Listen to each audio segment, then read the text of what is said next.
Meus irmãos, eu quero convidá-los a abrir a Escritura no livro de Atos, capítulo 2. E nós leremos do verso 37 até o verso 47. Aqui nós temos o registro do que aconteceu depois que Pedro pregou aquele famoso sermão no dia de Pentecostes. Nós lemos como a multidão se compungiu no coração, o coração de todos foi tocado.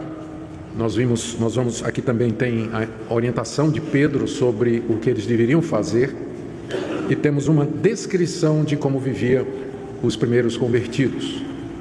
E o que eu escolhi esse texto porque aqui você tem a descrição da primeira igreja cristã que jamais houve, que foi essa igreja que se formou aqui nesse momento. E hoje à noite o meu tema é exatamente a igreja e a importância de nós pertencermos a ela. Quais são os privilégios e deveres e responsabilidades como membros da igreja. Então vamos ler capítulo 2, do 37 ao 47. Ouvindo eles estas coisas, compungiu-se-lhes o coração e perguntaram a Pedro e aos demais apóstolos: Que faremos, irmãos? Respondeu-lhes Pedro: Arrependei-vos, e cada um de vós seja batizado em nome de Jesus Cristo para a remissão dos vossos pecados, e recebereis o dom do Espírito Santo. Pois para vós outros é a promessa, para vossos filhos, e para todos os que ainda estão longe, isto é, para quantos o Senhor nosso Deus chamar.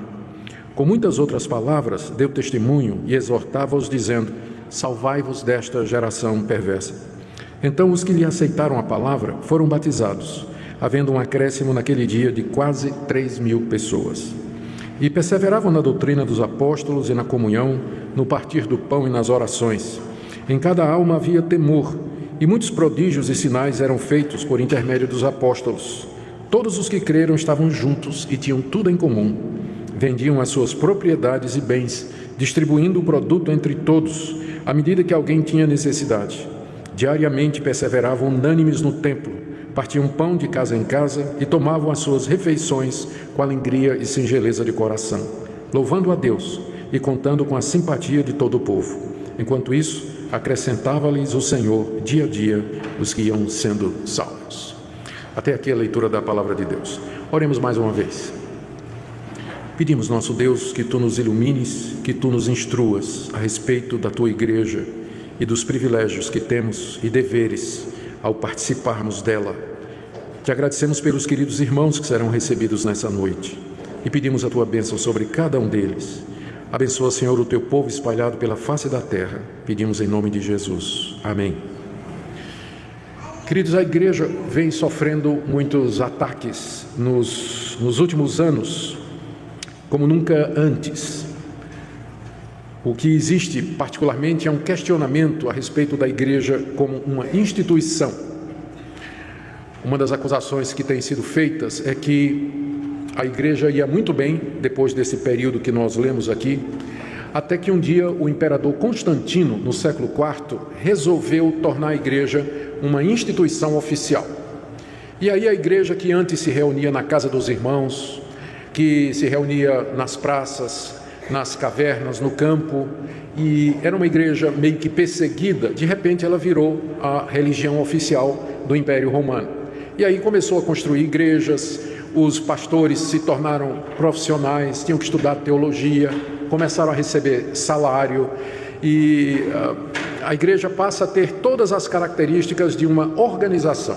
Muitos dizem que foi ali que a igreja se perdeu, porque ela não devia ter virado uma instituição.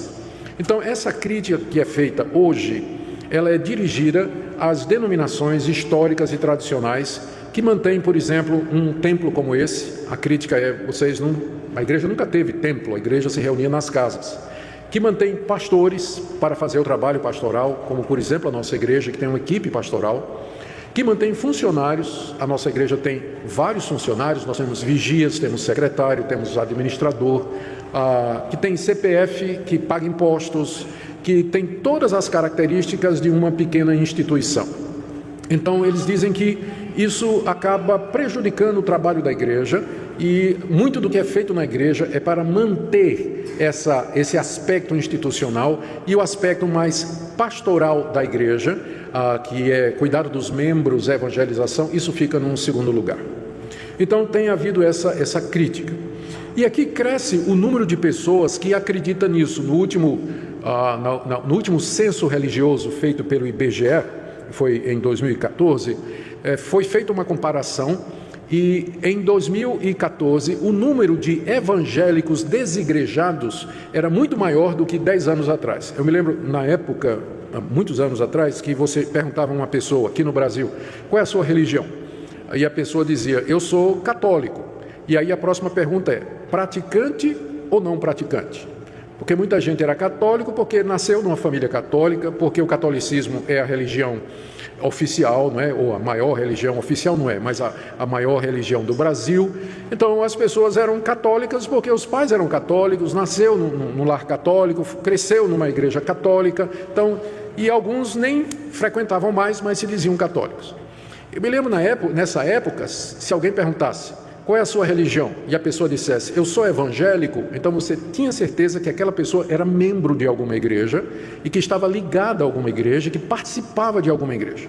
Hoje em dia, você pode perguntar a uma pessoa, qual é a sua religião? E se ela responder evangélico, você pode fazer a segunda pergunta, praticante ou nominal? Porque a quantidade de gente que se considera evangélica, mas não está engajada numa igreja, é muito grande no Brasil. E esse número vem crescendo. Várias coisas contribuíram para isso. Esse ataque à igreja como instituição, o pessoal diz, olha aí, essas igrejas institucionalizadas, elas acabam sendo algo muito profissional, desnecessário e tudo mais. Outra coisa, igrejas que se desvirtuaram e deram uma falsa impressão. Eu tenho um amigo meu, ele é da Assembleia de Deus, ele tem doutorado em teologia, e a tese de doutorado dele foi sobre, o título é Decepcionado com a Graça. Decepcionado com a Graça. O nome dele é Paulo Romeiro, ele é um pastor pentecostal, professor de teologia em São Paulo, na Universidade Mackenzie. E nesse livro, que foi uma pesquisa, o Paulo Romeiro entrevistou centenas de pessoas que eram membros das igrejas neopentecostais e que saíram de lá e não querem mais saber de igreja nenhuma. Uma das causas pelas quais as pessoas largaram essas igrejas é exatamente a ênfase nas igrejas neopentecostais na questão do dinheiro. Campanha financeira, a insistência que a pessoa faça sacrifícios, que a pessoa dê tudo que tem, as promessas que eram feitas de prosperidade financeira e que nunca acontecem, exatamente porque a Bíblia não garante, a Bíblia não diz que se você der, então Deus está obrigado a dar de volta. Esse tipo de transação que é feita nessas igrejas decepciona muita gente, e a pessoa aí tira parte pelo todo. Para essas pessoas, então, igreja evangélica nenhuma presta, todo pastor é ladrão, todo pastor gosta de dinheiro, a igreja, na verdade, é um mecanismo para tirar dinheiro dos bobos e por aí vai. Então, esse tipo de igreja, junto com a decepção com a igreja institucionalizada e o surgimento das mídias sociais, onde é possível você ficar em casa no domingo e assistir sermões dos pastores mais renomados ali no seu celular ou no seu laptop, e as pessoas então optam por ficar em casa em vez de se envolver numa igreja, tem contribuído para crescer o número de desigrejados, pessoas que se consideram evangélicas, mas elas não querem participar de uma igreja, não querem se envolver numa igreja. O que é que nós dizemos para isso? Há várias respostas que nós podemos dizer para isso. Primeiro é que é verdade, não é totalmente errada a crítica que tem sido feita à igreja como instituição. O problema é quando a igreja considera o templo, a instituição, a organização como sendo a essência dela e gasta os recursos e o tempo para preservar e manter isso aí. Aí de fato está errado. Mas o problema não é a instituição, o problema é a institucionalização disso aí. É que isso acaba virando um ídolo ou a razão errada pela qual a igreja existe. É impossível você ter um ajuntamento de pessoas. Eu acho interessante isso aí, porque esse pessoal que faz essa crítica, eles dizem assim, não, eles têm uma visão muito romântica, do tipo assim, não, nós temos que nos reunir nas casas, junto com os irmãos, não tem esse negócio de pastor, não tem esse negócio de dízimo, não tem esse negócio, nada, vamos nos reunir assim para estudar a Bíblia, orar e tudo mais, tudo bem. Tudo vai muito bem, até que de repente, lá no meio deles, aparece alguém que discorda e diz assim, não, eu não acho que a gente tem que batizar por imersão, não. A gente tem que batizar botando água na cabeça, não é mergulhando a pessoa. E aí começa a briga. Resposta, quem é que vai decidir? Alguém vai ter que dizer o que é certo e errado. Então, em seguida, o próximo passo dessa organização informal é que eles vão escrever uma declaração de fé. Nosso grupo acredita nisso aqui. Então, para ser membro do grupo, você tem que acreditar nessas coisas aqui. Porque vai ter uma hora em que as pessoas vão começar a pensar diferente e elas vão precisar de alguém que faça mediação e diga, não, é isso aqui que nós acreditamos. Então, não vai demorar muito e já vai aparecer uma confissão de fé. Vai ter uma declaração. Não vai demorar muito, vai crescer e de repente vai ver que a casa dos irmãos não cabe mais. Nós vamos ter que alugar algum barracão, algum espaço, alguma coisa para poder reunir os irmãos, porque o número já cresceu muito. Mas para alugar vai ter que ser no nome de alguém, não vai? E não vai ter que ter aluguel? Vai passar a sacolinha. Vai passar a sacolinha. Irmãos, vamos contribuir para poder alugar e tal, e tal, e tal. E vai crescer e vai chegar os meninos, a criançada, correndo de um lado para o outro, gritando, fazendo barulho. E agora? Não, nós temos que ter alguém para cuidar das crianças. Mas quem? Então vamos fazer uma escala aqui. Aí vão ver que a escala de voluntário não funciona. Não funciona, você faz uma escala de...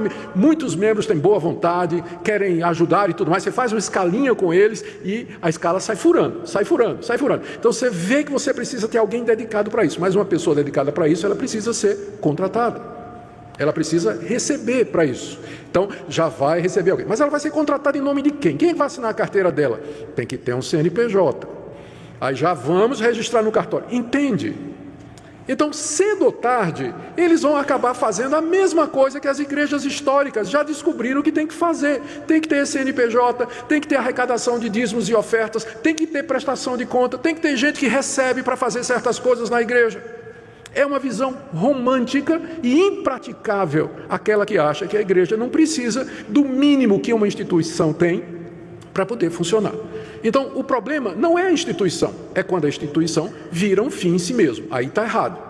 Mas a instituição existe para dar suporte ao alvo principal da igreja, que é a edificação dos membros, evangelização, trabalho missionário e assim por diante. Eu fico imaginando, por exemplo, nós ouvimos aqui o pastor Erickson falando do trabalho missionário que vai ser feito. Se não tiver uma instituição, apoio por detrás desse tipo de trabalho, como é que ele vai ser feito? Como é que ele vai ser feito se não tiver esse apoio? Então, nós precisamos de um mínimo de instituição. Segunda coisa, o fato de que tem igrejas que deturparam a mensagem do Evangelho e colocaram um falso Evangelho que é voltado para explorar a fé do povo e arrecadar, não quer dizer que todas as igrejas são assim. Não quer dizer que todas as igrejas são assim. Então, é um erro muito grande você tirar o todo pela parte, porque algumas igrejas fazem isso, não quer dizer que todas as igrejas fazem isso, porque tem pastor desonesto, não quer dizer que todo pastor é desonesto. Eu já contei para vocês, quando eu comecei o meu ministério, que eu fui com a Minca em Recife, nós íamos alugar uma casa que ia funcionar como casa-igreja, foi um trabalho de plantação de igreja. A gente ia alugar uma casa e na sala da nossa casa a gente ia começar um trabalho. E depois expandir, comprar um terreno, enfim, seguir todos os trâmites normais para fazer uma igreja crescer. Aí, procurando a casa para alugar, indo nas corretoras e tudo mais, e aí eu descobri que eu não tinha fiador para alugar, não é, a casa. E aí o corretor geralmente perguntava, qual é a sua profissão? Eu disse, eu sou pastor. Ah, não precisa fiador não, está tranquilo. O senhor é pastor? É pastor presbiteriano. Não precisa fiador não, pode ir, nós sustentamos aqui. Tenho certeza que hoje, se eu for alugar um apartamento, né, e a pessoa perguntar, e eu disser, eu não tenho fiador, né, e a pessoa perguntar, qual é a sua profissão? E eu disser, pastor evangélico, ele vai dizer, nem que se eu tivesse 3 fiadores, eu alugava para o senhor. Porque essa é a fama que tem hoje, e que é causada por alguns que, infelizmente, se passam por homens de Deus e na verdade não são, e sobre os quais a Bíblia nos adverte. Então, por conta de todas estas coisas, tem pessoas que optam por não se tornar membro de uma igreja. Eles acham que eles podem ser cristãos em casa. Eles podem ser cristãos discutindo teologia lá no Starbucks, tomando um cafezinho e conversando e tal, e isso aí é suficiente para manter a vida cristã deles. Mas será que é assim?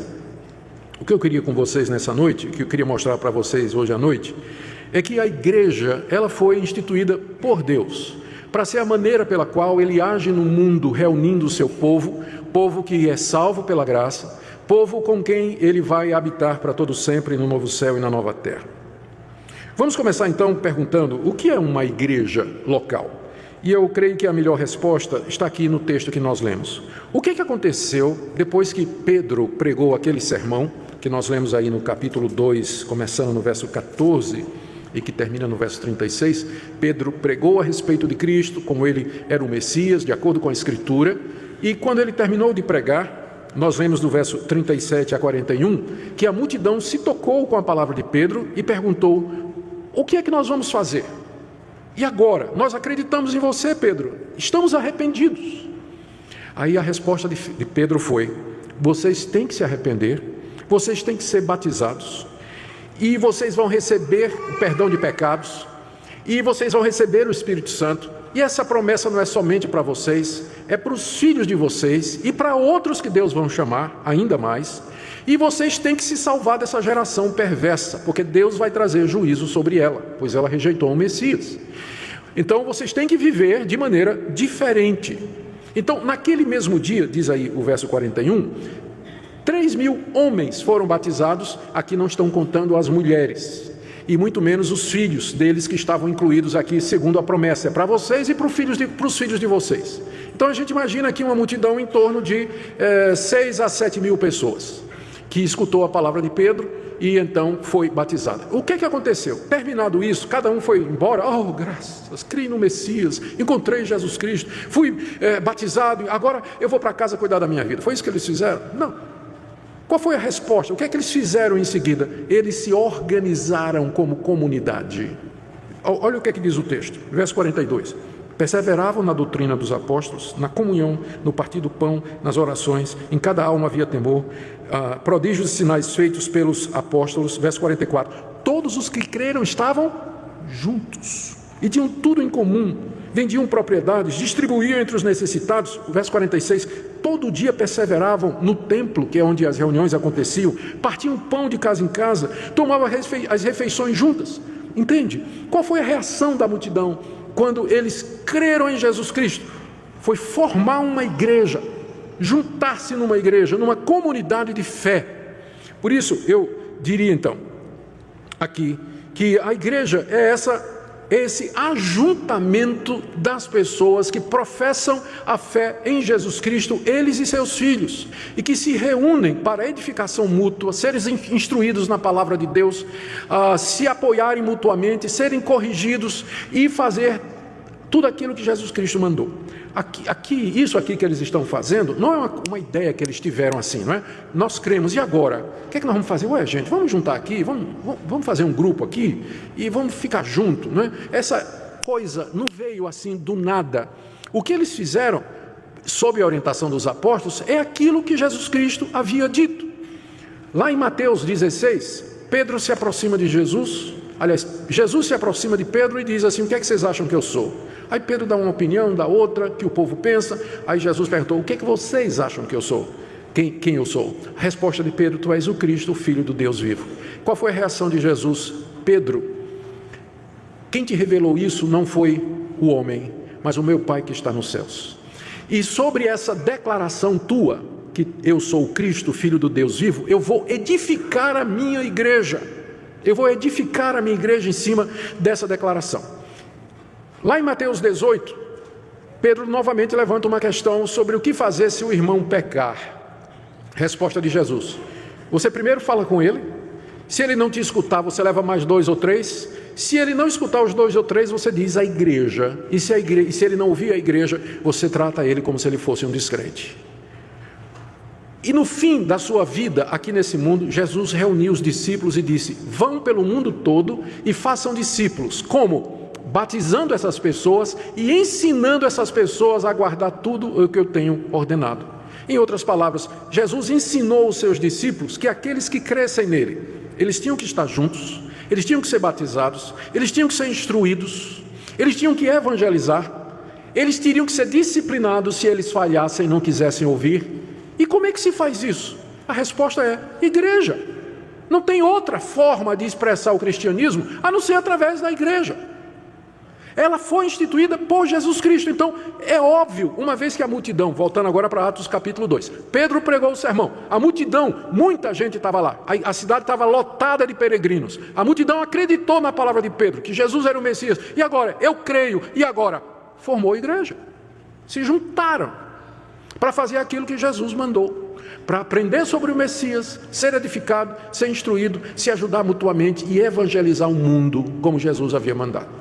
E cuidar dos filhos, como está incluído aqui na palavra de Pedro, a promessa é para vocês e para os filhos de vocês. Então, queridos, é isso que é a igreja, é um mandato divino. Ela não é uma instituição humana, não tem origem Constantino, ela tem origem em Jesus Cristo. Ela não é invenção de algum doido que queria ganhar dinheiro, embora tenha doido que quer ganhar dinheiro com isso, mas ela tem origem nos ensinamentos do próprio Senhor Jesus Cristo.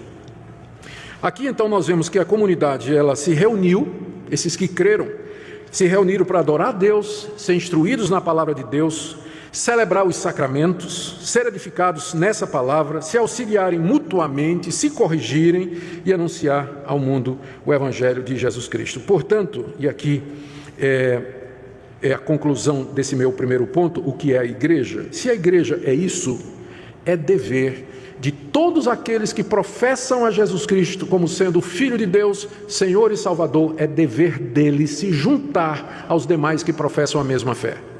É dever deles fazer parte de uma igreja que professa essa verdade. Uma igreja que é baseada na palavra de Deus, que exalta a pessoa de Jesus Cristo e que oferece todas essas condições para que a pessoa cresça na graça e no conhecimento de Deus.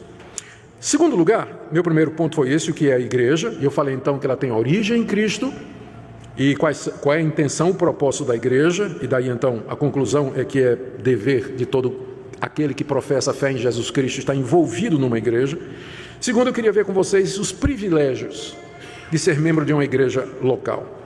É uma grande graça que Deus nos dá, podermos participar da sua igreja. E alguns desses privilégios estão aqui no verso 42 até o verso 47, que eu queria ver com vocês. Primeiro deles, quais são os privilégios de você fazer parte de uma igreja bíblica? Primeiro, que você vai receber a sã doutrina. Veja o verso 42. E perseveravam na doutrina dos apóstolos. O que era a doutrina dos apóstolos? Era o ensinamento que os 12 apóstolos de Jesus Cristo tinham aprendido com Jesus e que agora passavam para aquela multidão.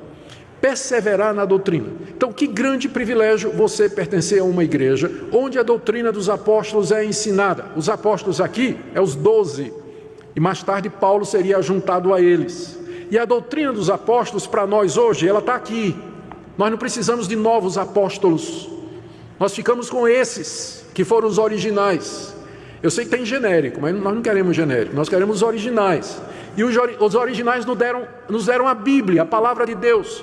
Então, quando você participa de uma igreja que é centrada na Bíblia, você tem esse privilégio de ser ensinado na doutrina dos apóstolos. A tarefa dos pastores, pregadores, presbíteros não é inventar nova doutrina, mas ensinar a doutrina dos apóstolos aos que professam a fé em Jesus Cristo.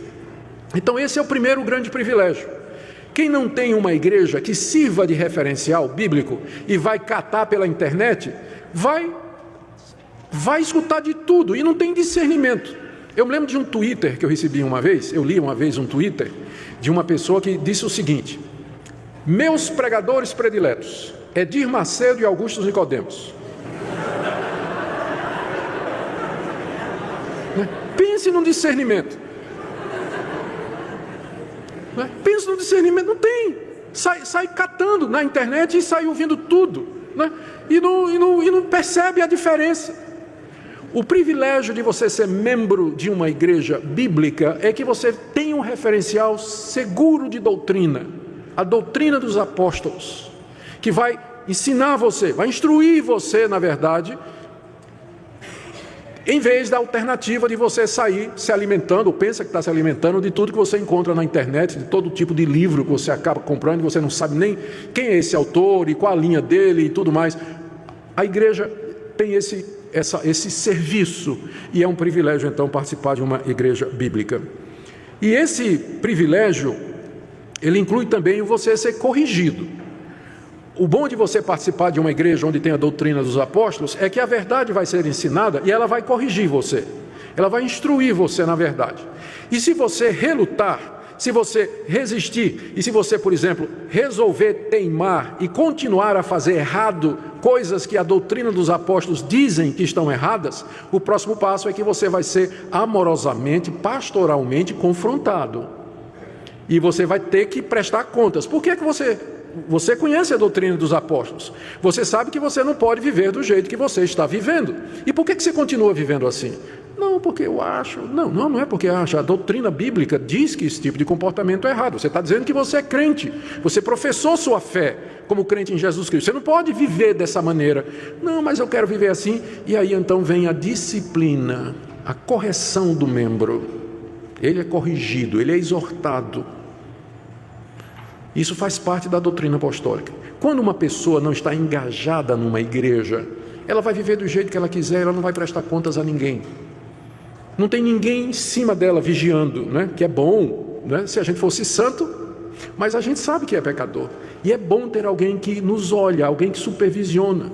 A palavra presbítero no Novo Testamento é igual à palavra episcopos, bispo. A palavra episcopos significa supervisor.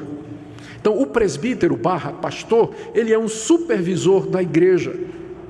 Exatamente porque uma das funções da igreja é zelar pela vida dos membros. Então, que privilégio você fazer parte de uma igreja bíblica.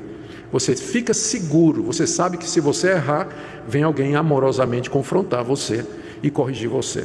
Um outro privilégio que a gente encontra aqui é a comunhão com verdadeiros irmãos. Veja o que diz o verso 44. Todos os que creram estavam juntos e tinham tudo em comum. E veja ainda o verso 46. Diariamente eles perseveravam unânimes, juntos no templo, partiam pão de casa em casa, tomavam as suas refeições com alegria e singeleza de coração. Um outro privilégio que o texto nos declara de ser membro de uma igreja é você ter a oportunidade de conviver com pessoas que têm a mesma fé. E você vai descobrir, convivendo com essas pessoas, comendo na casa um do outro, indo juntos para eventos, participando juntos de atividades, vocês vão descobrir que essas pessoas, elas têm as mesmas lutas que você. Elas também estão lutando contra o pecado. Elas também têm dificuldades, às vezes têm dúvidas também, mas também têm alegrias, têm testemunhos que elas vão contribuir de livramento, de como Deus abençoou. Então isso vai fazer você se sentir parte de um corpo, de pessoas que professam a mesma fé e têm o mesmo objetivo. E esse é um grande privilégio que um desigrejado não tem. Ele está sozinho. Quando ele cair, com quem ele vai orar? Se ele tem dúvidas, com quem ele vai tirar? Você sabe como é que esse pessoal tira dúvidas? Pega o e-mail de 10 pastores e manda a pergunta. Assim, toda semana eu recebo umas 10. Mas eu estou sabendo que aquela pergunta ela não vem só para mim. Ele mandou para mim e mandou para mais uns 10 pastores da internet, que ele vê na internet. Aí do tipo assim, pastor, eu era casado, traí minha mulher, me separei dela, eu posso casar outra vez? Eu geralmente respondo assim, já perguntou o seu pastor? Por que você está me perguntando por e-mail? Você não tem pastor? A quem você pode perguntar? Geralmente é essa a minha resposta, porque eu sei que ele mandou essa mesma pergunta para 10 outros pastores. Ele não participa de nenhuma igreja, então ele fica fazendo isso, fica catando resposta onde ele pode encontrar. Que privilégio você participar de uma comunidade em que há pessoas, há irmãos com quem você pode compartilhar sua vida e suas dificuldades. E agora o terceiro privilégio que eu quero mencionar está no verso 42. E diz assim, perseveravam na doutrina dos apóstolos, na comunhão, já mencionei, e no partir do pão. O partir do pão aqui é uma referência à ceia do Senhor. Aquilo que Jesus disse aos seus discípulos, quando vocês se reunirem, partam o pão e bebam o cálice em memória de mim. Uma pessoa que não participa de uma igreja regularmente, ela está privada desse privilégio de comer o pão e beber o cálice com os irmãos em memória de Cristo. Jesus disse que isso era uma forma de edificação espiritual. Quando nós comemos o pão e bebemos o cálice como igreja, nós nos alimentamos do Senhor Jesus pela fé. Uma pessoa que não está envolvida numa igreja local, bíblica, e que, portanto, não celebra a ceia do Senhor, ela é privada desse privilégio. Não faz sentido ela sozinha em casa pegar o pão, um cálice, tomar e pensar que ela está celebrando a ceia, quando o propósito da ceia é exatamente mostrar a comunhão dos irmãos em torno da pessoa de Jesus Cristo. É esse que é o propósito da ceia. Nós participamos, embora sendo muitos, nós comemos do mesmo pão e bebemos do mesmo cálice. Não faz sentido você celebrar a ceia sozinho em casa, porque ela expressa exatamente a comunhão. Então esse é outro privilégio, você participa dos sacramentos. E também não só do pão, mas você participa também do batismo, que foi o que Pedro disse para aquela multidão. A multidão perguntou: o que é que eu faço? Pedro disse: vocês se arrependem e vocês são batizados em nome de Jesus Cristo, porque a promessa é para você e para os seus filhos. E você sabe que tem gente que se batiza, né? Já ouviram falar? Mas tem gente que não quer saber de igreja, então ele mesmo, ou então se afunda, né? Dependendo da convicção dele, e acha que aquilo é batismo. O batismo é o selo público, externo, de que você tem uma aliança com Deus.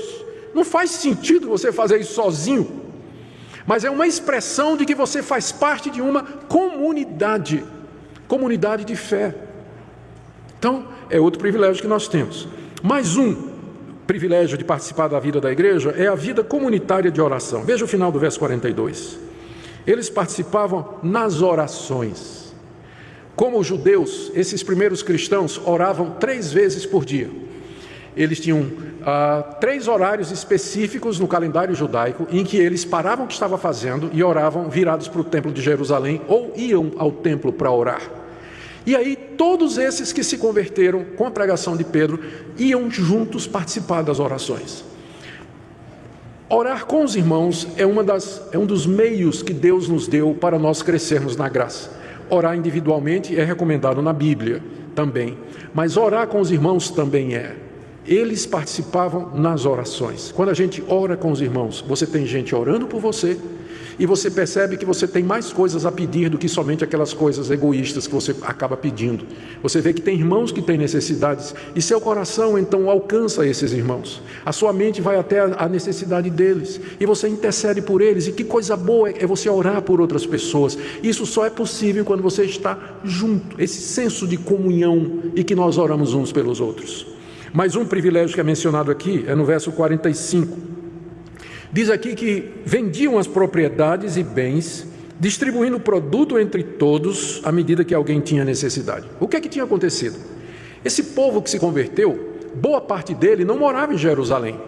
Eles eram peregrinos que tinham vindo de outras partes da Judéia para a festa de Pentecostes. E lá eles ouviram o sermão de Pedro e se converteram. E não voltaram para casa. Ficaram morando em Jerusalém. E agora a igreja tem um problema. Esse pessoal vai viver de quê? Então, quando a necessidade começou a apertar, porque de repente a igreja passou de 120 membros para 5.000. Pensa no avivamento, né? 120, 5.000.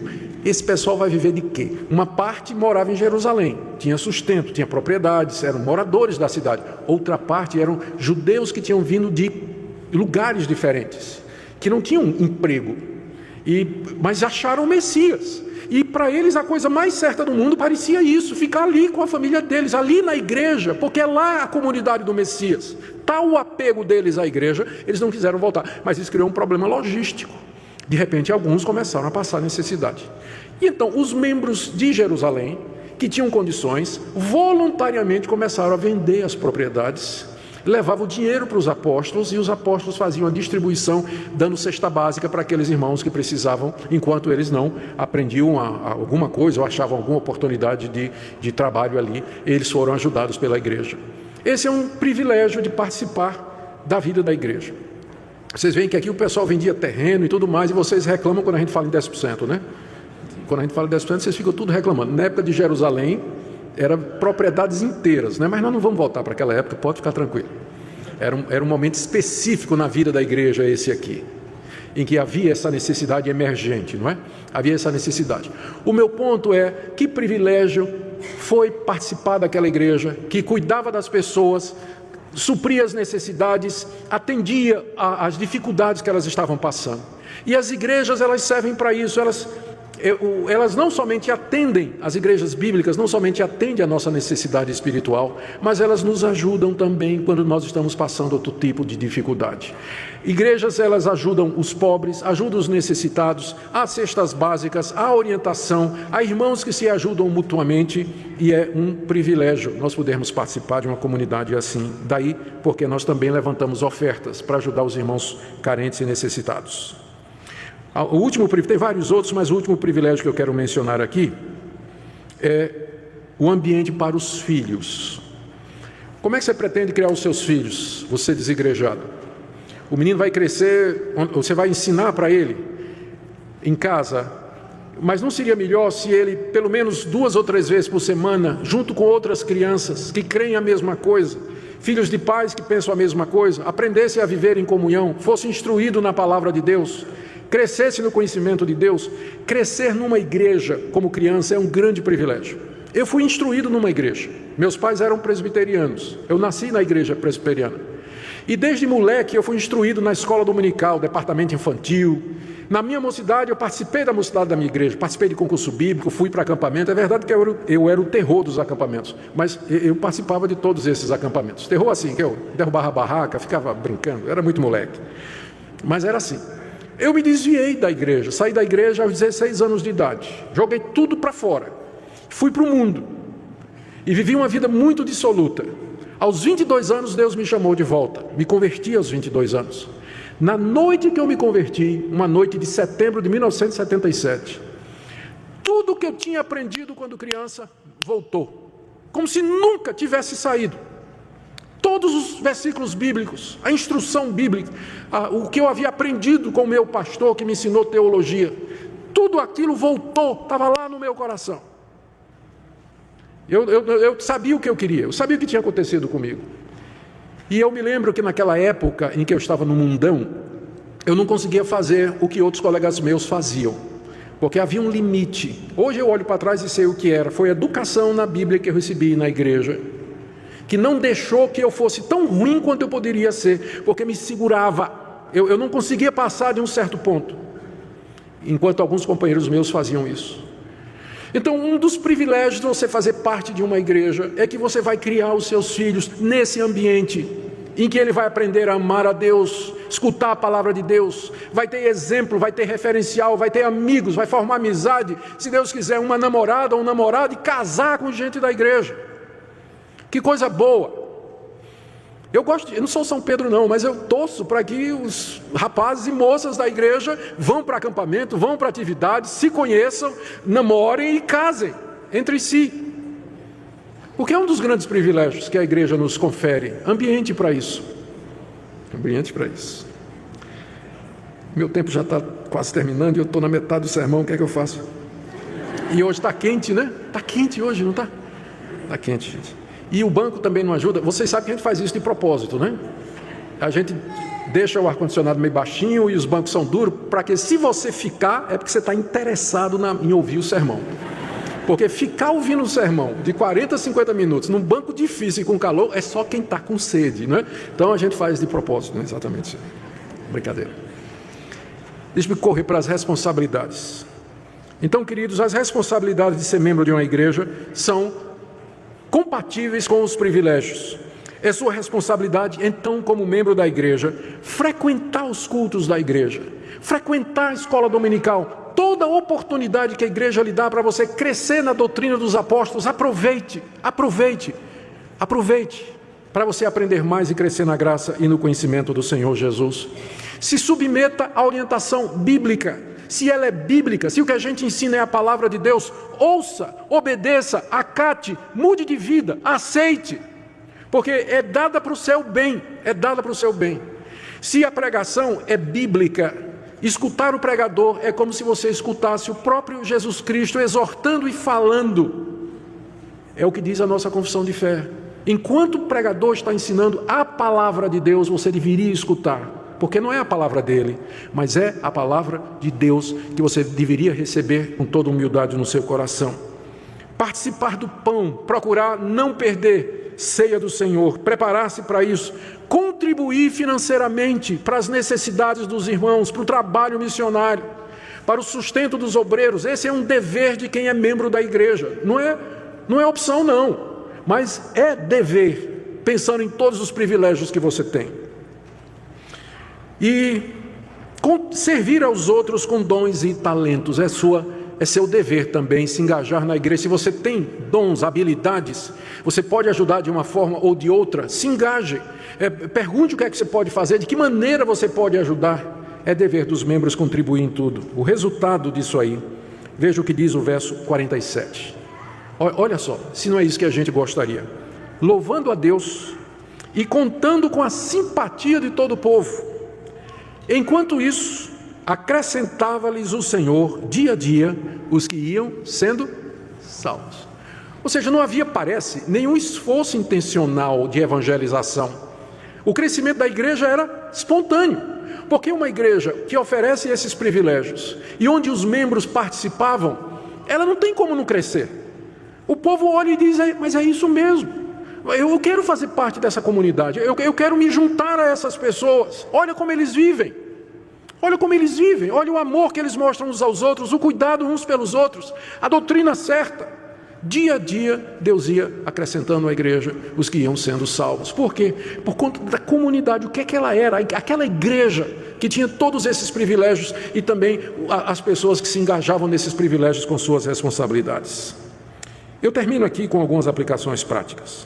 Primeira, eu quero falar aos desigrejados. Se você está aqui hoje à noite, você provavelmente não é um desigrejado, senão você nem estaria aqui. Mas tem muita gente que escuta pela internet. E eu queria dar essa palavra. Graças a Deus pelas mídias sociais. Semana que passou, eu estive em Águas de Lindóia e tinha um grupo aqui da igreja para a Conferência Fiel para Líderes. Eu era um dos preletores. E lá encontrei o pastor Miguel Nunes. Eu nunca tinha ouvido falar do pastor Miguel Nunes. Eu sempre tive a impressão de que o evangelho na América Latina era muito ralo e pouco, e que quem crescia mesmo era o Brasil. Sentei com o Miguel Nunes, inclusive ele vai ser o preletor do Encontro da Fé Reformada da nossa igreja ano que vem. Miguel Nunes. Comecei a conversar com ele. Aí ele começou a me contar de eventos que aconteciam lá. Ele é da República Dominicana. Eventos de 3, 4 mil jovens. A tradução dos livros de todos esses autores que nós conhecemos aqui, Piper, Carson, Lawson, Paul Washer, C.G. Mahoney, MacArthur, tudo isso ele já vem traduzindo há muitos anos, antes de nós, em espanhol. Ele diz que viaja o ano todo, quase todos os países da América Latina, pregando em eventos para líderes de 5 a 10 mil pessoas. Ao lado dele estava um rapaz, que eu olhei assim, eu fiquei meio assim, quem é esse rapaz? Aí ele me apresentou, Henrique Oriolo, um argentino.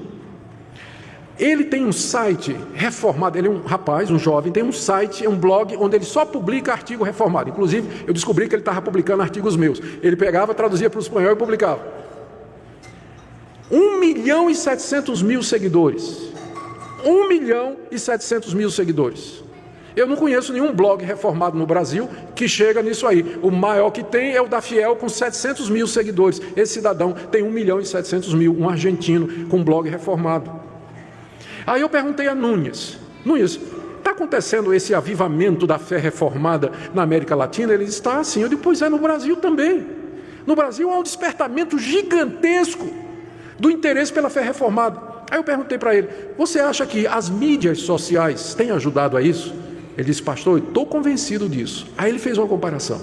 Ele disse assim, pouco antes da reforma protestante acontecer no século XVI, qual foi a invenção que depois serviu para espalhar a reforma pelo mundo? A imprensa de Gutenberg. Porque tinha imprensa, Lutero podia imprimir os seus sermões e os seus livros e incendiou a Europa. E ele disse, o que a imprensa foi para a reforma protestante, as mídias sociais são hoje para a reforma, 500 anos depois na América Latina. Porque a grande maioria desse pessoal que se torna membro de uma igreja reformada ou que quer ser reformado é porque assistiu no YouTube, viu algum vídeo, assistiu alguma pregação. Aí ele sai procurando, ele descobre Paul Washer, aí sai procurando, ele é amigo de quem? John MacArthur. Aí vai em John MacArthur, amigo de quem? John Piper. E amigo de quem tal? Hernandes Dias Lopes. Aí depois eu não vou dizer o nome. Aí vai seguindo. vira reformado, vira crente e resolve participar. Então, quando eu falo, eu tô naquele, não me esqueci do meu ponto não, meu ponto é os desigrejados. Eu disse que tem gente que assiste e que é desigrejado. Eu não estou falando mal das mídias sociais, eu estou dizendo que elas são uma bênção, e de fato, Deus tem usado as mídias sociais para espalhar o Evangelho no mundo todo. Mas é um equívoco você pensar que viver na sua casa, assistindo os sermões desses pregadores, nos domingos, que isso é ser igreja. Não substitui, não substitui. Então, o meu apelo àqueles que usam as mídias sociais, que me ouvem através da mídia social, é exatamente esse. Se Deus usou alguma das pregações desses pastores, minhas pregações, para convencer você, abençoar você, graças a Deus por isso, mas isso é apenas Deus abrindo o seu apetite. Você devia seguir todo o caminho e se tornar membro de uma igreja bíblica, onde você vai ser instruído, orientado, consolado, abençoado, ajudado e corrigido. E você vai poder ser uma bênção para outras pessoas também. Minha segunda palavra é para aqueles que vão ser recebidos hoje como membros. Hoje à noite nós estamos recebendo cerca de 60 irmãos que vieram de outras igrejas. Até o final do ano nós vamos receber mais uns 40 que serão batizados e farão sua profissão de fé. Mas esses irmãos de hoje, eles estão vindo de outras igrejas. Alguns já não frequentavam mais nenhuma igreja, resolveram se tornar membro de nossa igreja. Alguns vieram de igrejas presbiterianas e resolveram se tornar membro das nossas igrejas. Eu queria que você meditasse, hoje à noite você vai ser recebido. Queria que você pensasse nos privilégios que isso representa e que você resolvesse no seu coração que você vai levar a sério os deveres que você assume hoje como membro dessa igreja, Você reflita sobre isso. Uma palavra também aos filhos dos crentes que já nasceram membros da igreja. Nós batizamos e incluímos os nossos filhos na membresia da igreja, mas tem uma idade em que eles têm que professar a fé, em que eles têm que afirmar publicamente: eu quero professar, declarar, confessar diante de todos que eu sou um discípulo de Jesus Cristo. E eu queria fazer esse apelo então para os adolescentes da nossa igreja, lembrar o que é que significa a importância de você publicar a sua fé, confessar a sua fé, se tornar membro comungante para participar da ceia do Senhor e de outros privilégios. E minha última palavra é para você, que já é membro dessa igreja, mas que frequenta somente de vez em quando, se ausenta com frequência dos cultos da igreja, raramente se lembra de orar pela igreja, não contribui com regularidade e com fidelidade, não se empenha para crescer espiritualmente e que está ligado à igreja apenas de maneira formal.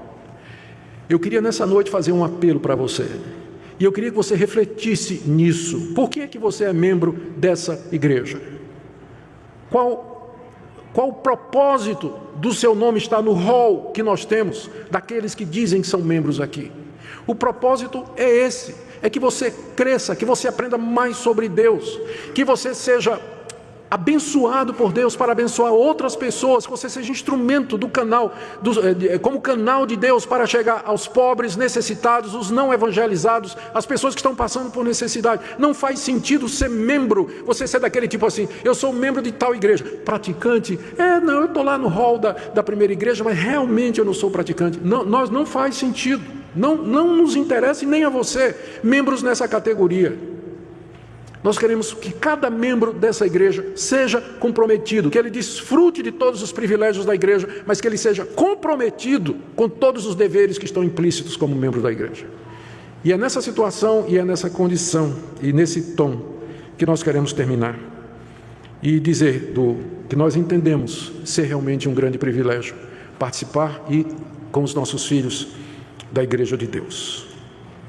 Vamos orar. Ó Deus, bendizemos o teu nome por tudo que o Senhor nos dá.